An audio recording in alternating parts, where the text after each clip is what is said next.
Salut les Wargamers, c'est Benoît de Wargame Miniature Tuto, j'espère que vous allez bien. Aujourd'hui je vous propose une vidéo consacrée à ces Français qui ont un incroyable talent. On parle souvent d'artistes étrangers dans tout ce qui est création 3D, mais il faut savoir également qu'on a des Français qui nous proposent de très très belles choses et qui gagnent à être connus. Donc ce soir je voulais vous parler plus particulièrement de deux d'entre eux qui sculptent dans l'univers de la Seconde Guerre mondiale. Et je les ai contactés, ils m'ont très gentiment envoyé quelques-uns de leurs fichiers. Je les ai imprimés, je leur ai donné mon ressenti par rapport à ça. Et je vous propose aujourd'hui de découvrir un petit peu ces univers. On va commencer tout de suite par de l'infanterie, avec ce très joli soldat français du corps expéditionnaire de Narvik. Donc une des victoires françaises de début de guerre. C'est vraiment très très sympa. À la base, ce sont des figurines qui sont proposées au 1/72e. Je me suis amusé à l'agrandir en 28 mm. J'ai mis un petit socle neige pour bien représenter cette période-là. Au niveau peinture, écoutez, aucun souci. On est vraiment sur une sculpture de type 1/72e avec des membres plutôt fins.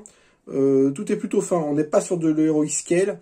Si je vous compare ça avec une figurine de chez Warlord, voilà ce que ça donne. Donc on est vraiment sur une sculpture qui est totalement différente, mais pour quelqu'un qui voudrait faire une armée exclusivement à cette échelle-là et de cette hauteur-là, il n'y a absolument pas de problème. Vous pourrez faire tous les Français de Narvik, il y a beaucoup de poses qui sont proposées. Il fait également pas mal de Norvégiens et de l'infanterie suisse, toujours dans l'univers de la Seconde Guerre mondiale. Il fait également d'autres choses, mais moi j'ai beaucoup aimé cette sculpture qui est très très fine, pleine de détails, hein, on peut le voir ici, les cartouchières sont très très jolies. Au niveau du pactage, il y a absolument tout ce qu'il faut. Et je me suis également amusé à les imprimer au 1/72e. Alors ici on a un officier, voilà. Beaucoup de détails, très très fins. Et si vous voulez voir ce que ça donne par rapport à des figurines, alors ici on est sur de l'Italérie. Alors c'est un petit peu plus grand que l'Italérie. Bon, ça peut être l'avantage de l'impression 3D, c'est que ça peut être remis à l'échelle. Mais voilà, on est à peu près sur le même type de sculpture. Et ici on est sur de la LR, donc un soldat allemand, et là on voit vraiment qu'il y a une différence de taille, mais avec un léger redimensionnement, on pourra faire quelque chose de très très sympa.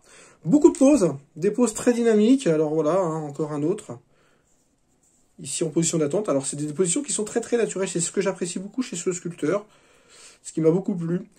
Beaucoup de recherche également au niveau de l'équipement, alors voilà, hein, ici avec le fusil mitrailleur, voilà. Des positions plutôt sympas. Tout un pack hein, qui est proposé, qui est disponible sur Cult 3D. Donc je vous mettrai le lien en description. Donc là, le petit allemand, hein, pour vous dire à peu près la différence au niveau de la sculpture. Voilà. C'est que c'est pas... je pense que c'est vraiment compatible au 1/72e. Il n'y a absolument pas de problème par rapport à ça. Alors moi, je suis plus habitué au 28 mm et c'est un peu plus facile pour moi à peindre. Donc je suis resté sur des bases plutôt faciles. Et à peindre, contre toute attente, c'était plutôt facile. Parce que c'est bien sculpté. Voilà, c'était le premier auteur. Il s'appelle Nicolas RC. Je vous mets le lien vers sa boutique culte en description de la vidéo. Et très franchement, c'est à découvrir. Au niveau de l'impression, voilà, j'ai préféré utiliser mes propres supports. Parce que bon, les figurines sont plutôt fines et j'aime bien régler de façon optimale pour avoir le minimum de points d'impact au niveau de la figurine.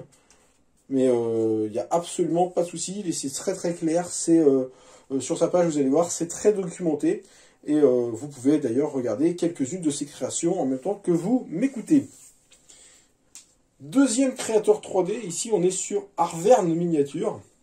et qui fait, lui, du véhicule de Seconde Guerre mondiale, donc c'est plutôt sympa, et c'est pour ça que j'ai décidé d'associer un petit peu ces deux auteurs. Et voilà un petit peu ce que cela donne avec un Panhard 165-175, véhicule français de la Seconde Guerre mondiale, que je viens juste de finir de peindre, et que vous voyez en avant-première. Alors, moi, au niveau de ce sculpteur, pour la petite histoire, c'est une personne qui habite, et je l'ai découvert par la suite, qui habite à même pas 10 minutes de chez moi. Et on habite la même région. Et je trouvais plutôt sympa de le mettre en avant. Il fait de très très belles choses. Lui, c'est vraiment le spécialiste en véhicule. J'aime beaucoup, beaucoup ce qu'il fait. Alors moi, en plus, qui aime les Français, c'est vraiment très sympa, vous voyez. C'est très très détaillé. Je me suis fait énormément plaisir à peindre ces créations. C'est très précis.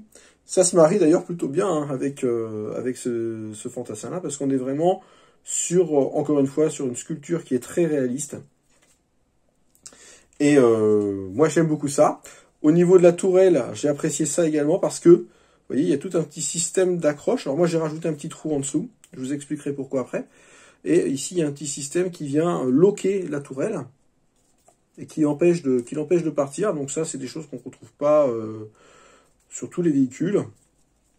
Au niveau de la peinture de véhicule, je vous ferai bientôt un petit tutoriel pour apprendre à peindre comme ça, mais très très facilement. Ça, c'est une technique de peinture qui est accessible à tous et c'est vraiment enfantin. Au niveau du modèle, j'ai préféré utiliser cette fois-ci le modèle présupporté. Encore une fois, les fichiers sont très très clairs. Mais il y a tellement de petites choses, je me suis dit je vais forcément en oublier, je vais foirer mon impression. Et je sais que par expérience, et pour l'avoir contacté, qu'il teste lui-même toutes ces figurines en impression. Et j'ai préféré rester sur le modèle qu'il proposait en pré-support. Ce que je ne fais jamais habituellement, hein, j'aime bien créer mes propres supports. Là, je voulais pas prendre de risque, j'étais un petit peu pressé également de voir ce que ça allait donner. Et franchement, je ne suis pas déçu, c'est vraiment super beau. Alors si je mets une figurine de chez Wargames Atlantique à côté, voilà ce que cela donne. Ça se marie vraiment super bien, et ça sur un plateau de jeu, c'est vraiment magnifique. Alors il fait de l'allemand, de l'américain, du russe et du français. En 28 mm, il n'y a pas besoin de repositionner ce qu'on veut. J'avais rajouté un petit trou, moi, pour que la figurine s'évide. Il faut savoir que sur ces prochains modèles, donc, pour en avoir discuté avec lui, c'est quelque chose qu'il va mettre automatiquement en place. Mais bon, ça m'a pris 2 secondes à faire hein, sur mon fichier 3D. Et je suis très très content de découvrir ces deux auteurs. Je vous remontre un petit peu les créations. Et franchement... voilà, c'est des gens qui gagnent à être connus, et c'est des gens que je voulais vous faire connaître. J'ai pas de norvégien au niveau de cette création-là, mais c'est vraiment du même niveau. Vous pouvez vous créer une armée de norvégiens, alors que ce soit en 1,72e ou en 28 mm. Hein. Le tout, c'est de pas mixer avec d'autres marques, et moi je trouve ça vraiment super. Au niveau des véhicules, il y en a vraiment beaucoup. Il y a vraiment une recherche qui a été faite par rapport à ça.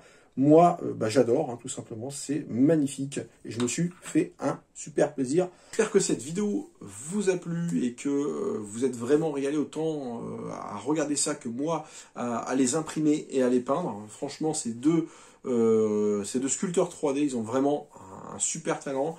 Et ça me tenait à cœur de pouvoir un petit peu les aider en faisant la promotion un petit peu de leur espace. Donc vous retrouverez tout ça dans la description de la vidéo. Et je vous avais mis dans le titre de la vidéo que je voulais faire un cadeau à la communauté Bolt Action France. Donc je parle beaucoup de ce jeu, et il y a des gens également qui veulent poser des questions et qui ne connaissent pas vraiment le jeu.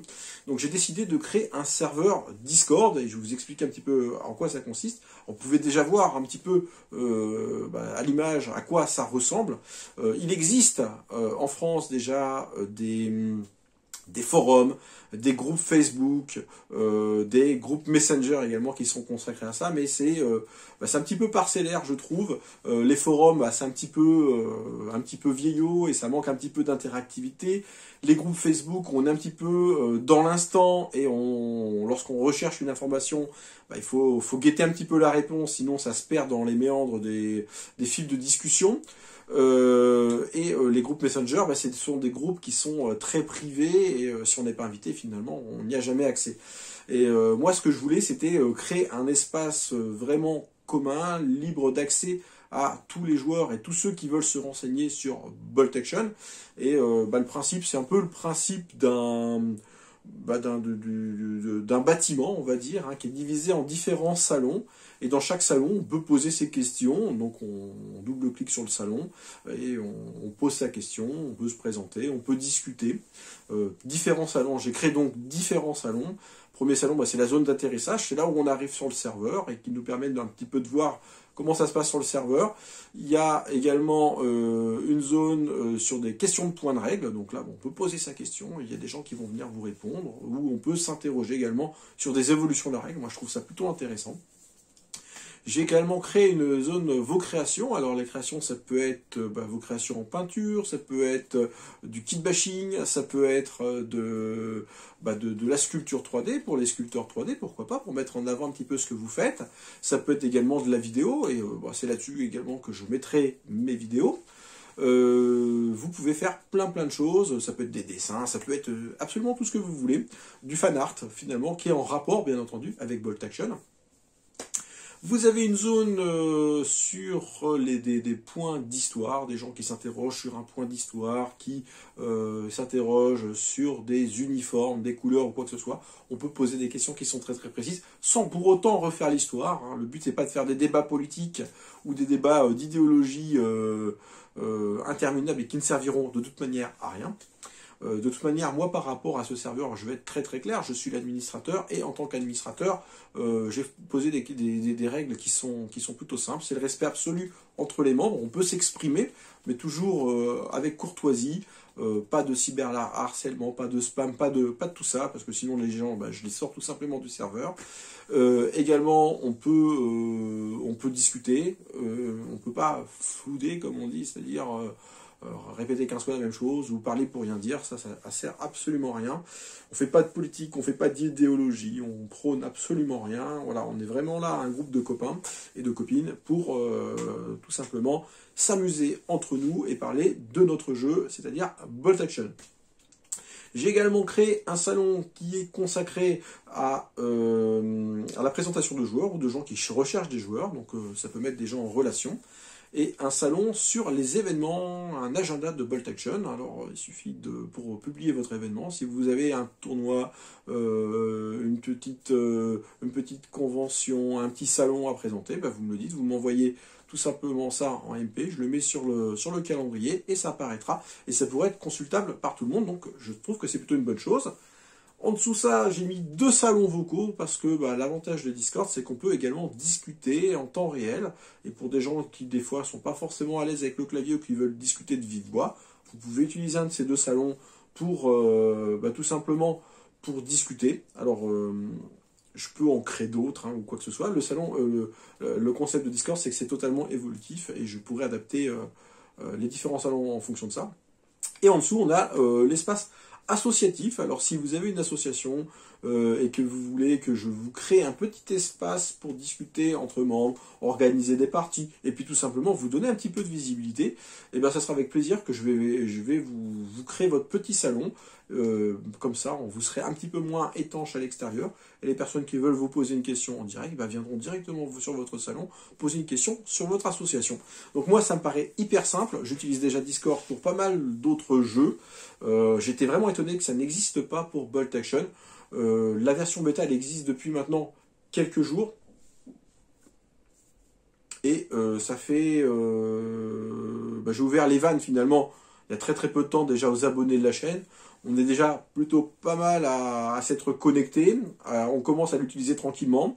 On a également des vidéastes, des youtubeurs qui sont présents. Je vais vous en donner quelques-uns. Il y a Urial, Papa Wargamer, Esquisse Miniature, Noodle, enfin des gens que vous connaissez, que vous suivez peut-être.